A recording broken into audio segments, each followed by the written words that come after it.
नमस्कार, हमारा उत्तर प्रदेश देख रहे हैं आप और मैं हूं आपके साथ गौरव राजेंद्र। बुलेटिन की शुरुआत करते हैं। उत्तर प्रदेश की योगी सरकार की तरफ से कॉर्पस फंड की घोषणा की गई है। आपको बता दें कि जिस पर यूपी पुलिस ने ट्वीट करते हुए लिखा है कि पुलिस विभाग की अव्यवस्थापना सुविधाओं के सुदृढ़ीकरण के लिए मुख्यमंत्री योगी आदित्यनाथ की तरफ से 1380 करोड़ रुपए के एक कॉर्पस फंड की घोषणा के लिए यूपी पुलिस की ओर से हार्दिक आभार और अभिनंदन। पुलिस विभाग के आवासों और प्रशासनिक भवनों के निर्माण के साथ ही इनमें अन्य आवश्यक सुविधाओं और रखरखाव के लिए ये कॉर्पस फंड अत्यंत उपयोगी सिद्ध होगा।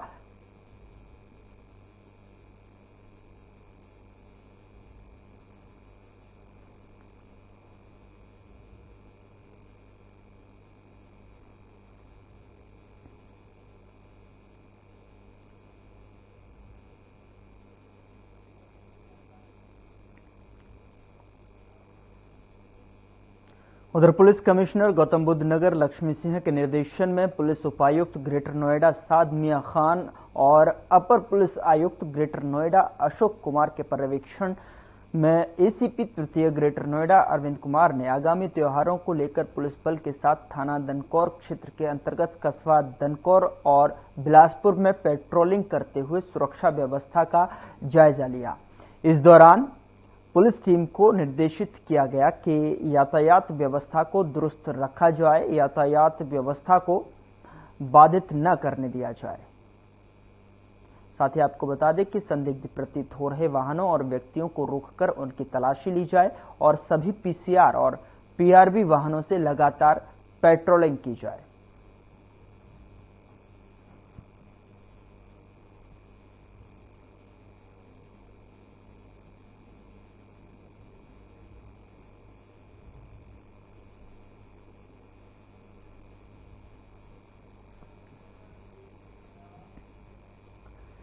उधर गौतम बुद्ध नगर की जेवर थाना पुलिस ने फायरिंग मामले में फरार आरोपी को गिरफ्तार करने में सफलता हासिल की है।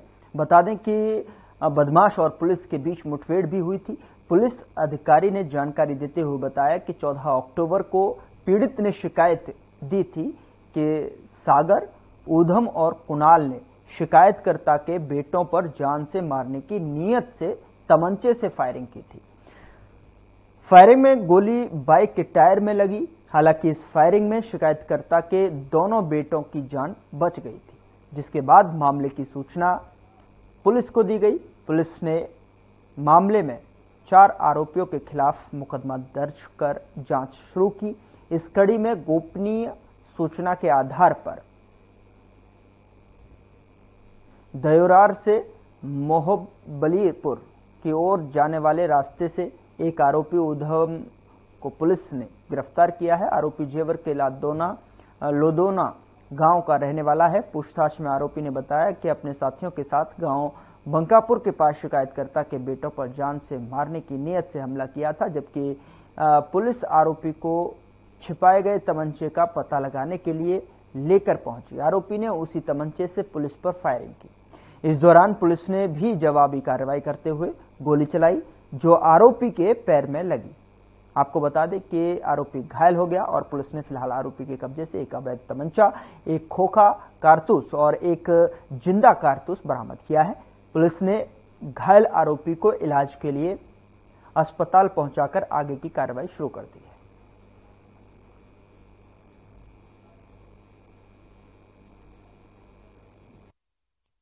आयुक्त महोदया गौतम बुद्ध नगर और डीसीपी ग्रेटर नोएडा महोदय के निर्देशन में अभियुक्त गणों के विरुद्ध चल रहे अभियान में आज थाना जेवर पुलिस को एक बड़ी सफलता मिली है। इन लोगों ने 14/10/2024 को ग्राम बंकापुर में लोदोना निवासी अंशु के ऊपर जो फायरिंग की घटना हुई थी, उसमें नामित अभियुक्त ऊधम पुत्र ललित निवासी लोदोना को आज गिरफ्तार किया था। पूछताछ पर उसने बताया कि चांचली के जंगल में उसने तमंचे को छिपाया हुआ है। वह उम्मीद बरामदगी उसको ले जाया गया वहां पर, तो अभियुक्त ने भरे हुए तमंचे से जो बरामद किया गया था तो पुलिस पार्टी पर फायर किया। पुलिस ने तत्काल गोली चलाते हुए उसको काबू में किया, जिससे अभियुक्त को गोली लगी है। उसको चिकित्सीय सहायता उपलब्ध कराई जा रही है और सुसंगत धाराओं में अभियोग पंजीकृत करके उसको जेल रवाना किया जा रहा है। ये उधम एक शातिर अपराधी है। ये जनवरी माह में भी एक अन्य फायरिंग की घटना में भी जेल जा चुका है। इसके विरुद्ध शासन उपलब्ध करके कड़ी कार्रवाई सुनिश्चित कराई जाएगी।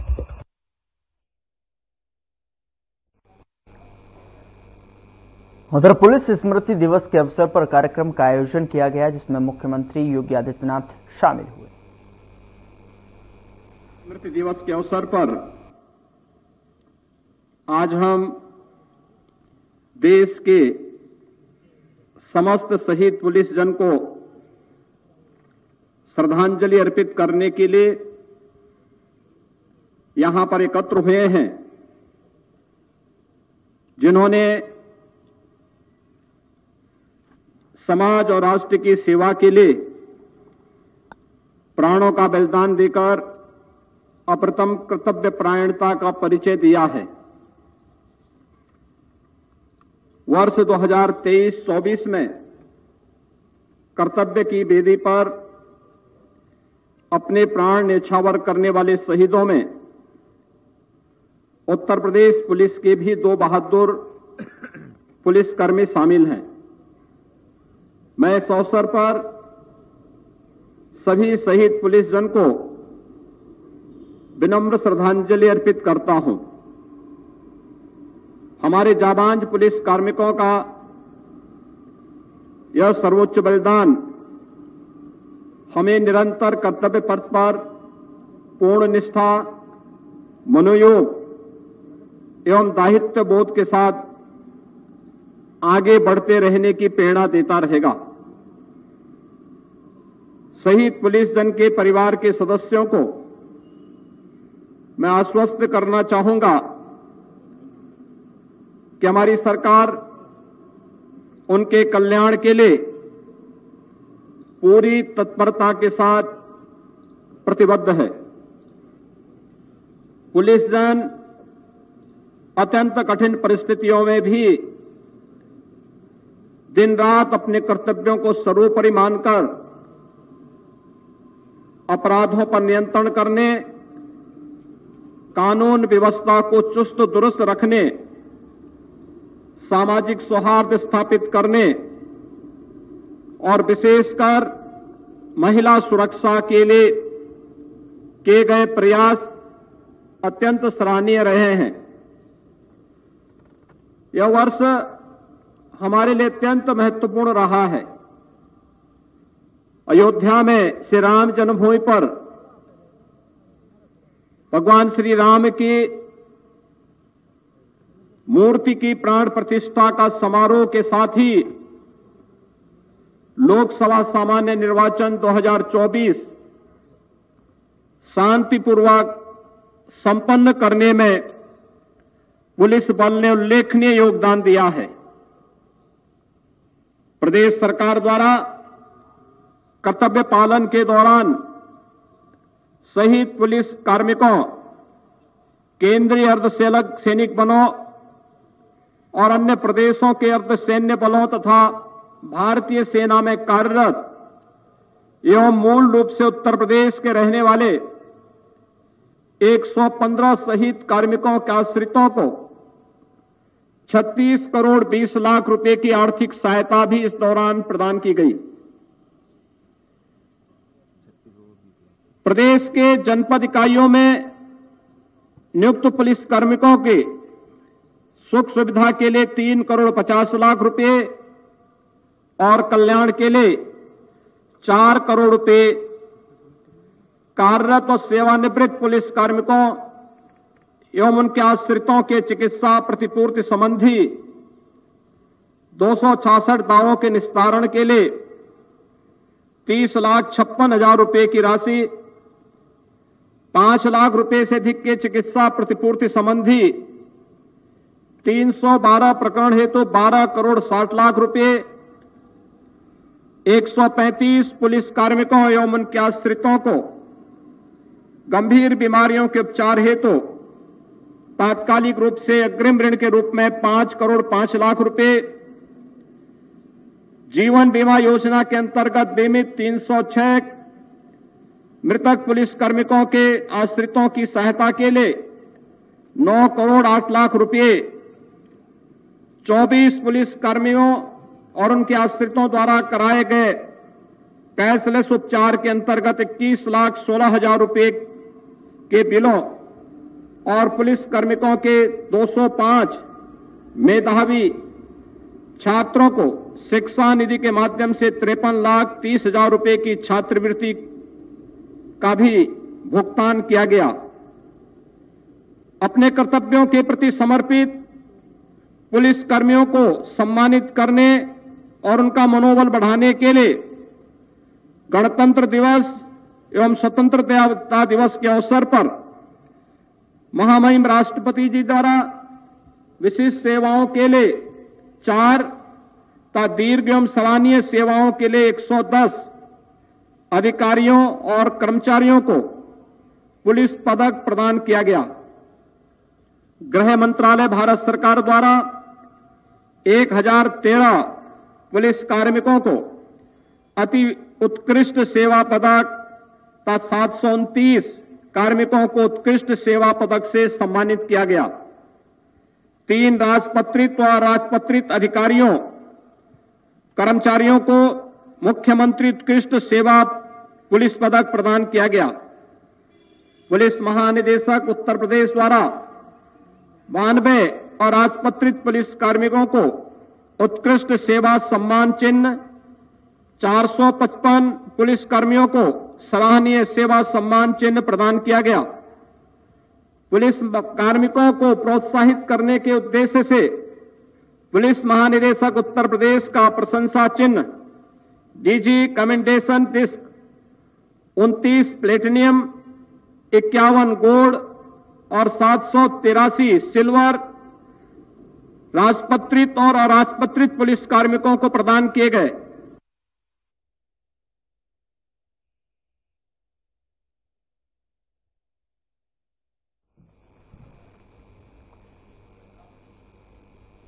उधर राष्ट्रीय पुलिस स्मारक दिल्ली में पुलिस स्मृति दिवस पर गृह मंत्री अमित शाह ने संबोधित किया। क्या कुछ कहा, आइए आपको सुनाते हैं। आज यहां पर राष्ट्रीय पुलिस स्मारक पर देश की आंतरिक सुरक्षा और देश की सीमाओं की सुरक्षा के लिए अपना सर्वोच्च बलिदान देने वाले सभी अलग अलग बल के जवानों को श्रद्धांजलि देने का कार्यक्रम आयोजित किया गया है। मेरे लिए सौभाग्य की बात है कि आज मैं यहां पर रहकर वो अमर जवानों के बलिदान की भावना को पुष्पांजलि करने का, श्रद्धांजलि देने का मुझे मौका मिला है। यही जवान है जो कश्मीर से लेकर कन्याकुमारी तक और कच्छ से लेकर किबुथु तक हमारी दूर सुदूर फैली हुई सीमाओं को सुरक्षित रखते हैं। यही जवान है जो दिन हो या रात, उत्सव हो या आपदा, तपती गर्मी हो, बारिश हो या शीतलहर, हम सभी की सुरक्षा के लिए अपनी ड्यूटी पर तैनात रहते हैं। -50 डिग्री टेम्परेचर से लेकर +50 डिग्री टेम्परेचर तक सीमाओं पर अड़िग रहकर देश की सीमाओं की सुरक्षा करते हैं। आज मैं राष्ट्रीय पुलिस स्मारक पर इन वीर सपूतों को नमन करता हूं और उन्होंने जो सर्वोच्च बलिदान दिया है उनके परिजनों को भी श्रद्धापूर्वक प्रणाम कर मैं इनकी श्रद्धांजलि को जनता के सामने रखने का काम करता हूं। भाइयों बहनों, ये जो पुलिस स्मारक की मध्य में एक अड़िग शिला दिखाई पड़ती है, वो शिला हमारे जवानों के कर्तव्य पर चलने के अड़िग फैसले का प्रतीक, हमारे जवानों की प्रखर देशभक्ति का भी प्रतीक है और हमारे जवानों की देशभक्ति से प्रेरित होकर सर्वोच्च बलिदान देने की। उधर रांची के बीजेपी प्रदेश कार्यालय में बीजेपी नेता विकास प्रीतम सिन्हा ने जो है कार्यकर्ताओं के साथ बैठक की, जिसमें उन्होंने कहा कि रांची जिले के सोशल मीडिया योद्धाओं के साथ संवाद स्थापित किया और इनका उत्साह बता रहा है कि जेएमएम और कांग्रेस की भ्रष्ट और झूठी सरकार का जाना तय है। झारखंड में अब बीजेपी आ रही है।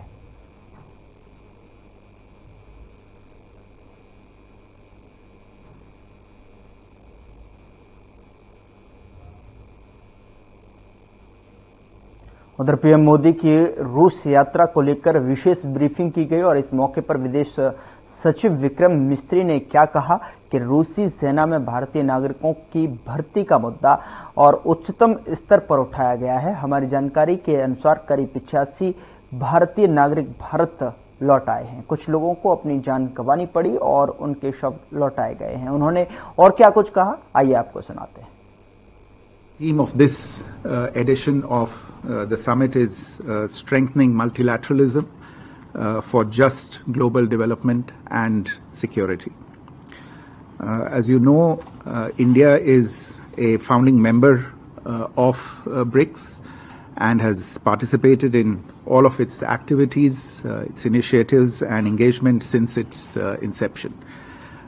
India brings great value to BRICS, and its contributions have played a vital role in shaping BRICS efforts in areas such as economic growth, sustainable development, and global governance reform. We place a great deal of importance on our involvement and our activities within the BRICS forum, as we view it as a key expression of global multipolarity. BRICS also serves for us as a vital platform to tackle a range of global challenges while also contributing to the shaping of a fairer, more exclusive and open international order. This year's summit, the 16th edition in Kazan, has as its focus the integration of new BRICS members into BRICS cooperation mechanisms, also strengthening economic cooperation, promoting cooperation for energy and food security, promoting cooperation in a host of areas related to science, healthcare, environmental protection, culture, sports, youth exchanges, and civil society. As you would be aware, this is the first summit that will be taking place after the first ever expansion of BRICS last year at the Johannesburg summit. So this summit will be attended by the founding members as well as the new members. Just to give you an idea very briefly of the program of the summit begins on October 22. This is the day of welcome, and there is a leaders only dinner on the evening of the first day.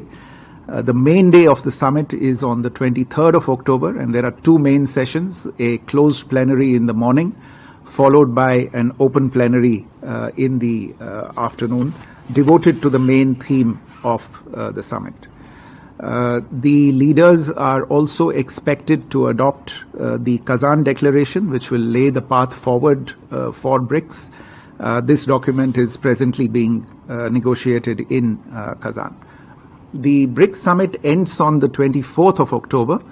However, the Prime Minister, on account of pressing commitments back home, will return to New Delhi on the 23rd of October itself. But on the 24th, the summit will conclude with the BRICS Plus or the outreach session, where a number of countries have been invited by the chair. This session is focused on BRICS and the Global South, building a better world together. And it will have participation by the BRICS leaders who are there and these invited countries. I believe that about 28 heads of state and government and 5 international organizations will be participating in the Outreach Summit. The Indian delegation for the Outreach Summit will be led by Dr. S. Jaishankar, the External Affairs Minister. On the sidelines of the summit, the Prime Minister is expected to have a few bilateral meetings. These are presently being worked out, and we will keep you updated on these meetings as they evolve. Just a special word about the city where the summit is being held. Kazan is the capital of the Republic of Tatarstan in Russia. It's the 5th largest city in Russia and a major cultural and educational center. We have around 1,000 Indian students in Kazan. And उधर नई दिल्ली में BJP मुख्यालय में BJP के राष्ट्रीय प्रवक्ता संबित पात्रा ने press conference की और इस दौरान संबित पात्रा ने क्या कुछ कहा, आइए आपको सुनाते हैं। बूथ से लेकर यदि राष्ट्रीय अध्यक्ष तक कहीं निर्वाचन होता है, चुनाव होता है और उसकी प्रक्रिया होती है, तो केवल और केवल भारतीय जनता पार्टी में ही होती है और यही वो संभव है। एक साधारण से साधारण कार्यकर्ता भी बूथ का अध्यक्ष, जिसे हम समिति अध्यक्ष कहते हैं, वहां से मंडल अध्यक्ष, मंडल अध्यक्ष से जिला अध्यक्ष, जिला अध्यक्ष से प्रदेश अध्यक्ष, प्रदेश अध्यक्ष से वह राष्ट्रीय अध्यक्ष तक की सफर को तय कर सकता है। इस प्रकार का एक सदृढ़ लोकतांत्रिक प्रक्रिया हमारे पार्टी में है। स्पष्ट भाव से हमारे अध्यक्ष जी ने कहा है कि गति दैट इज स्पीड, व्याप्त दैट इज स्केल और कौशल दैट इज स्किल। जो स्पीड है, जो स्केल है और जो स्किल है, जिसके साथ यशस्वी प्रधानमंत्री माननीय मोदी जी की सरकार कार्यरत है, सरकार जिसके माध्यम से काम कर रही है, उस स्केल, उस स्पीड और उस स्किल को लगातार अनेक वर्षों से हमारा संगठन भारतीय जनता पार्टी भी मैच कर रहा है। और ये जो संगठन पर्व है, उसका मुख्य उद्देश्य है अंत्योदय के लिए, गरीब व्यक्ति के भलाई के लिए किस प्रकार से संगठन और सरकार कदम से कदम मिला करके, कंधे से कंधा मिला करके गरीब की उन्नति के लिए आगे बढ़ सके। और बुलेटिन में मेरे साथ इतना ही, पर अब वक्त हो चला है डॉक्टर राकेश गुप्ता के साथ हमारे खास कार्यक्रम प्लस माइनस। पिछले दिनों हरियाणा और जम्मू कश्मीर